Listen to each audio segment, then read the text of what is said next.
করেছে, আর একটু দাও ঘরে। মানে কাকিমার খাওয়া শেষ হয়ে গেছে, আবার নিয়েছে, আবার বলছে আর একটু দাও, আমি বাড়ি নিয়ে যাবো। ভাই কেমন হয়েছে? কি হয়েছে? ওর বলার এখন টাইম নেই। হাই অবস্থা, সবাই চাইছে, সবাই চাইছে।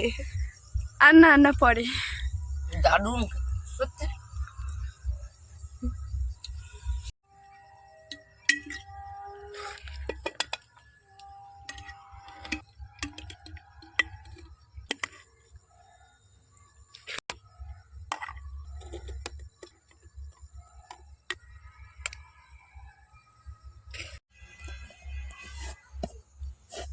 তো এইভাবে কাচের জারের মধ্যে আমরা 8 থেকে 9 মাস এটাকে সংরক্ষণ করতে পারবো। তো নমস্কার বন্ধুরা, আজকে কিন্তু আপনাদের সামনে চলে এসেছি নতুন একটা ভিডিও নিয়ে। আমার কিরণ ফ্যামিলি কুকিংয়ে আপনাদের সবাইকে স্বাগত। তো আজকের আমি নিয়ে এসেছি, এখন কিন্তু সরস্বতী পুজো যায়নি, তবে এই ভিডিওটা আপনাদের কাছে কবে পৌঁছবে সেটাও বলতে পারবো না। তো আজকে নিয়ে চলে এসেছি, দেখুন হাতেই আমার যে সকল জিনিসগুলো আছে সেটা আপনারা দেখতে পাচ্ছেন। তো এই টক কুল, আমরা গ্রামীণ ভাষায় বলে থাকি টপা কুল।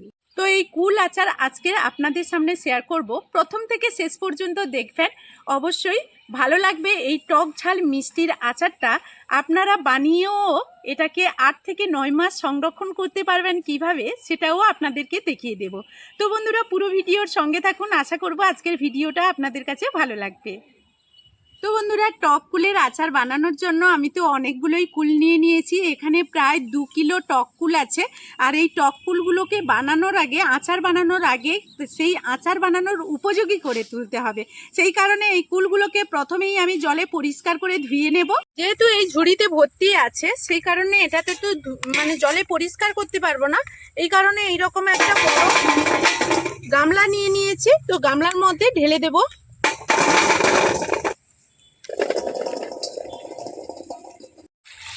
তো এই জল দিয়ে খুব ভালো করে জলে পরিষ্কার করে নিতে হবে।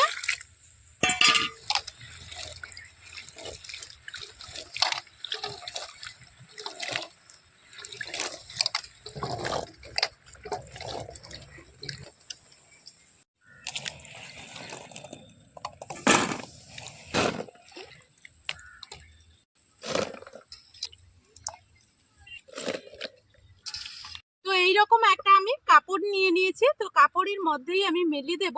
তো এগুলোকে আমি কতদিন রোদ দেব সেটা আপনাদেরকে বলে দেব। এখন আমি এই রোদ্দুরের মধ্যে ফুলগুলোকে দিয়ে দিচ্ছি।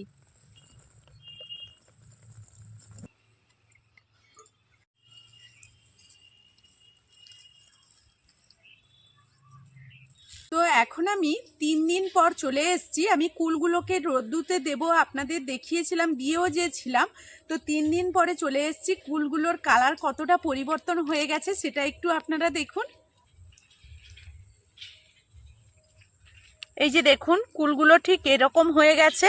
আর এখন আমি একটা ঝুড়িতে করে তুলে নেব।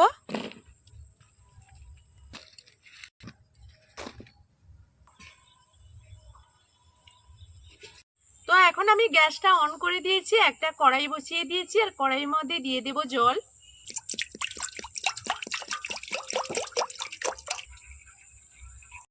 আর এইদিকে দেখুন, কুলগুলো যখন আমি নিয়ে এসেছিলাম এক ঝুড়ির উপরে চূড় হয়ে একেবারে ছিল।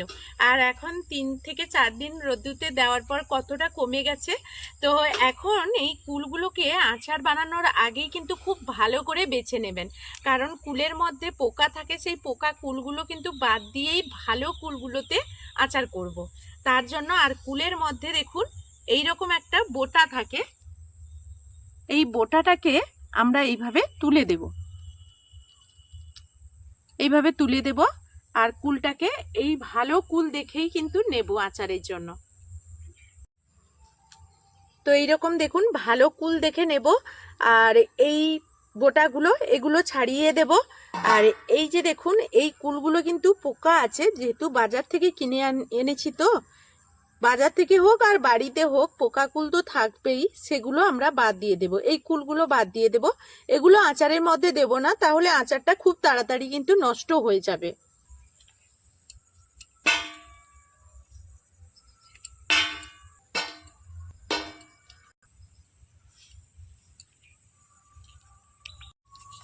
এই কুলগুলো আমি বেছে পরিষ্কার করে নিয়েছি। আর এইদিকে দেখুন কতগুলো কুল এইরকম পোকা হয়ে গেছে, তো এইগুলোকে বাদ দিয়ে দিয়েছি। আর এইগুলোকে 3 থেকে 4 বার খুব ভালো করে আমি জলে পরিষ্কার করে নেব। এখন আমি কুলগুলোকে ধুয়ে পরিষ্কার করে নিয়েছি। এখন এইরকম একটা পাত্রে নিয়ে নিচ্ছি। এইদিকে যে জলটা গরম করে রেখেছিলাম, এই জলটা এখন আমি এইদিকে দিয়ে দেব।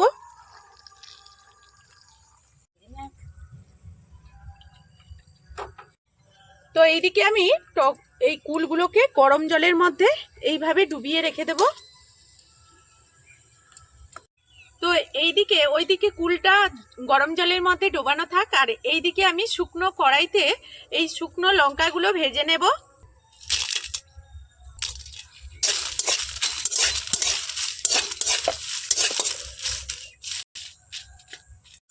তো এখন আমার লঙ্কাগুলো ভাজা হয়ে গেছে, এগুলোকে আমি এখন নামিয়ে নেব। এখন আমি এইদিকে কিছুটা ধনে ভেজে নিচ্ছি।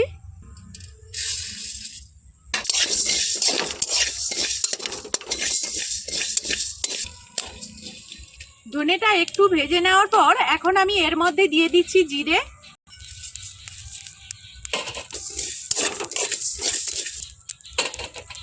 দিয়ে দিচ্ছি আমি মৌরি,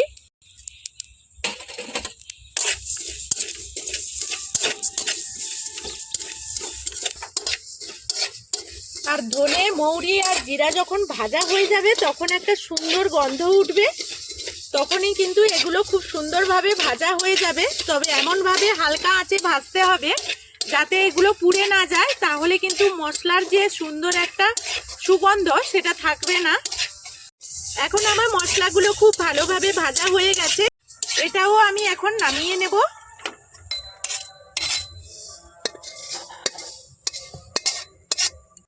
তো 5 মিনিট মতো এইদিকে আমি কুলগুলো ভিজিয়ে রেখে দিয়েছিলাম।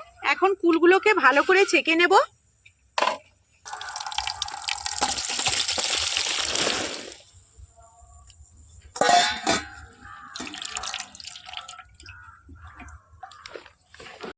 তো এইদিকে আমি যে মশলাগুলো ভেজে রেখেছিলাম সেগুলো কাকিমা এইদিকে চলে এসছে, গুঁড়ো করে নিচ্ছে।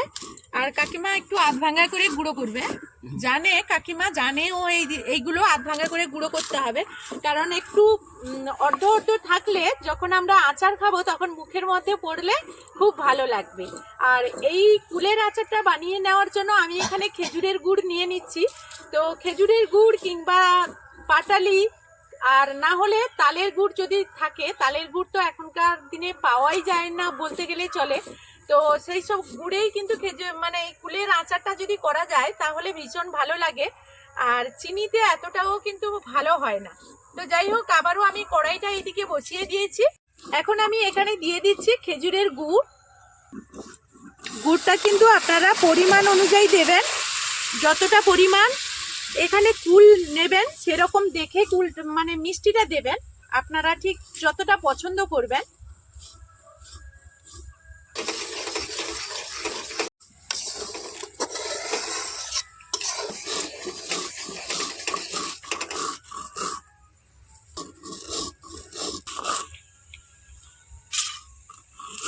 এখন আমি গুড়টাকে খুব ভালো করে গরম করে নিয়েছি। আর গুড়টা যদি এইভাবে যদি পাটালি থাকে তো জলের মধ্যে পাটালিটাকে দিয়ে গলিয়ে নেবেন। তারপর গুড়টাকে আমি নামিয়ে নেব একটা পাত্রে।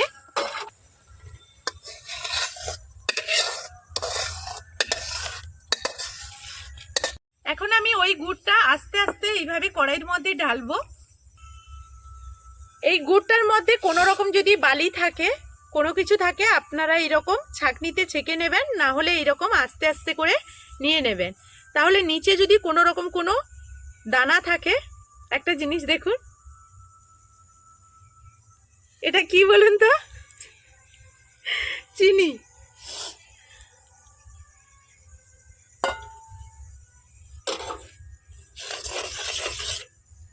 তো এখন আমি খুব ভালো করে এটাকে গরম করে নেওয়ার পর এইরকম ছেঁকে নিয়েছি। আর এখন এর মধ্যে দিয়ে দিচ্ছি কুল।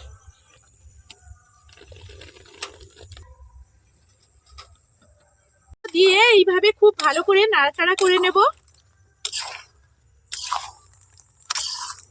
তো বন্ধুরা, কুলগুলো তো দিয়ে দিয়েছি, কিন্তু একটা কাজ করতে আমার একেবারেই খেয়াল নেই, তার জন্য আমি ক্ষমা চেয়ে নিচ্ছি। কুলগুলো কিন্তু এইভাবে একটু করে কেটে নেবেন।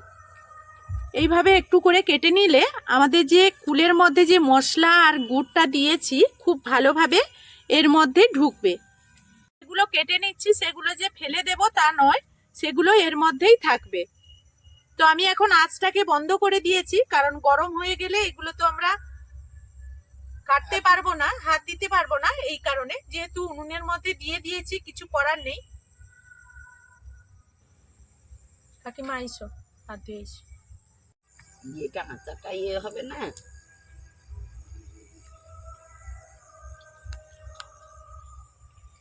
ফুটবে তো। তো সবাই মিলে বসে গেছি, যেহেতু তাড়াতাড়ি একটু করব। তো কুলের আচার যেহেতু, তো অনেকজন সদস্য চলে এসছে অলরেডি। কত হাত আর মাথা। হাত আর মাথা ঠিক নেই, হ্যাঁ কতগুলো। একাই বানিয়েছিলাম, তো কাকিমা এসেছিল, কাকিমাকে ডেকে নিলাম, সঙ্গে মেয়েরাও বসে গেছে। আর একজন আসেনি, তবে টেস্ট করার সময় হয়তো চলে আসবে। ঠিক এখন আমি আবারও গ্যাসটা জ্বালিয়ে এইরকম কিন্তু মাঝে মধ্যে নাড়াচাড়া করে রাখবেন, কারণ লেগে যেতে পারে, যেহেতু গুড়ের আচারটা আমরা বানাচ্ছি। আর এইদিকে পরিমাণ মতো আমি দিয়ে দেব লবণ।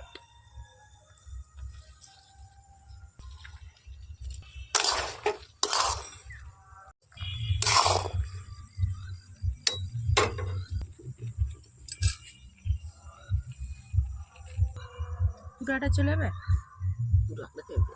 যাবে অনেকগুলো না।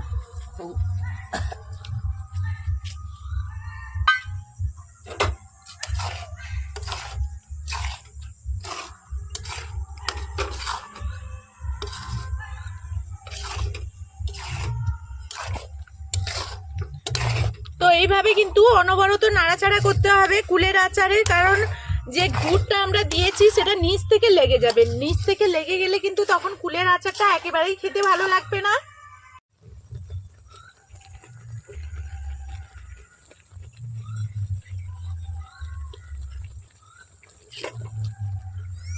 তো আপনাদের বলেছিলাম আর একজন ঠিক খাওয়ার সময় চলে আসবে।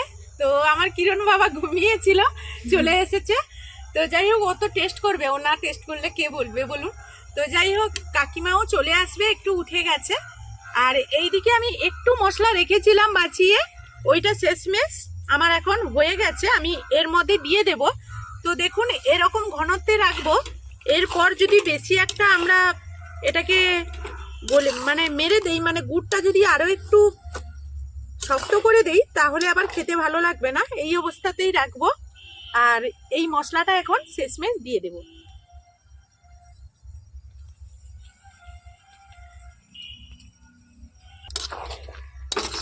তো দেখুন, একেবারেই আমার কুলের আচারটা রেডি হয়ে গেছে। এখন ঠান্ডা করে নেব। সে তো চোখ সরায়নি। তো বন্ধুরা, এখন ঠান্ডা হতে কিন্তু অনেকটাই দেরি হয়ে যাবে। এখন আমি একটু একটু করে বের করে নেব।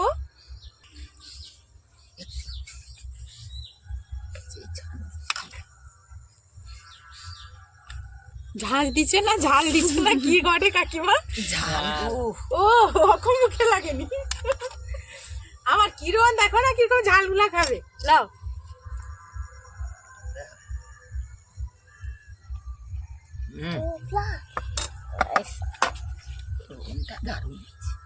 রংটা দারুণ হয়েছে। তুই মোবাইলটা রাখ।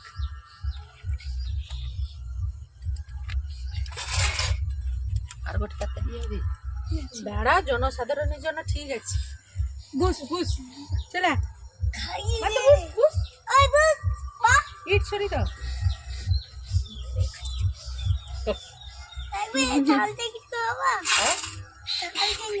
খা না, চা খেয়ে খা। আর একটা কলা পাতাতে গরম আছে বাবা, সাবধানে। গরম আছে কাকিমা? দেখি খাইতে হবে নাকি? এসা আনলিমিটেড জিনিস।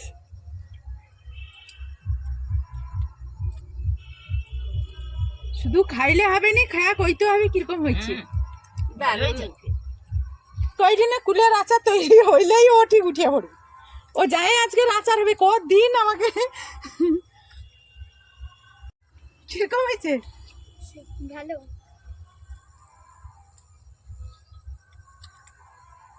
ও ভালো কি আর মন্দ কি, আমার তো যার কাগজ দেবো। কল্পা শেষ করে দিতে একটুটা তো যত দুধটা ভেদ হবে কি আরো 2-3 দিন সুচি দেখে। তো বন্ধুরা ঠিকই বলছে দিদি ভাই, যেটা বলছে ঠিকই বলছে, কারণ আচার মানেই 2-3 দিন কিংবা যত বেশি দিন থাকবে। তো মশলাগুলো যে আমরা দিয়েছি কিংবা গুড় দিয়েছি ওইগুলো কুলের ভেতরে তত যাবে আর ততই খেতে ভালো লাগবে। আর এটাকে প্রায় 8 থেকে 9 মাস কিন্তু সংরক্ষণ করতে পারবেন। তবে কিভাবে সংরক্ষণ করবেন সেটাও বলে দেব। কালারটা কিন্তু না, কালারটা দারুণ আসছে। টমেটো মিক্স পুতুল খুব সুন্দর হয়েছে। আর একটু দাও ঘরে। মানে কাকিমার খাওয়া শেষ হয়ে গেছে, আবার নিয়েছে, আবার বলছে আর একটু দাও, আমি বাড়ি নিয়ে যাবো। ভাই কেমন হয়েছে?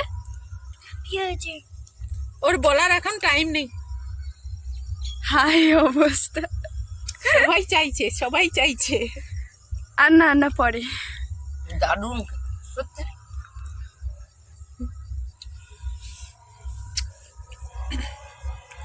তো বন্ধুরা আজকে যে আচারটা বানানো হয়েছে কিন্তু সম্পূর্ণ তেল ছাড়াই আচারটা বানিয়েছি। তো বন্ধুরা এখন কিন্তু আমাদের যে ক্যামেরাম্যান আছে ও অনেকক্ষণ থেকে চাইছে, তো ও যদি খেতে শুরু করে দেয় আবার ক্যামেরা কে ধরবে, তো তার জন্য একটু নিয়ে নিচ্ছি। তো বন্ধুরা এখানে আমি সংরক্ষণ করার জন্য এরকম কাঁচের জার নিয়ে নিয়েছি। অবশ্যই কিন্তু কাঁচের জার নিয়ে নেবেন। আর সংরক্ষণ করার সময় কিন্তু আচারটা ঠান্ডা করেই তবে এই কাঁচের জারের মধ্যে রাখবেন, না হলে রাখবেন না, ঠান্ডা করেই রাখবেন। কারণ সংরক্ষণ করতে হলে এই নিয়মগুলো অবশ্যই মানতে হবে। আর কাঁচের জারেই অবশ্যই করবেন, এছাড়াও কিন্তু অন্য কোনো জারে থাকবে না। আর এখন আমি এটাকে ভরে নেব। আর এটাকে কতদিন পর্যন্ত সংরক্ষণ করবেন সেটাও বলে দিচ্ছি।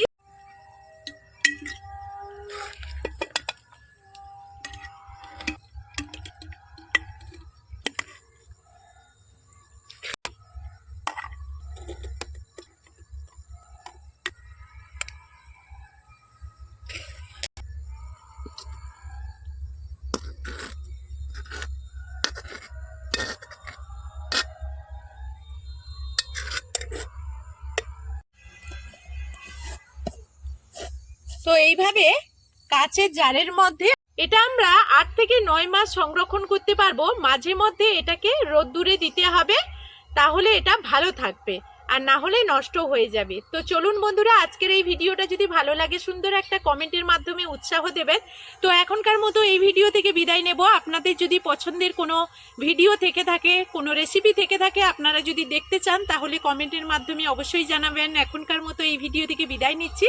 সবাই ভালো থাকবেন, সুস্থ থাকবেন। এখনকার মতো টাটা।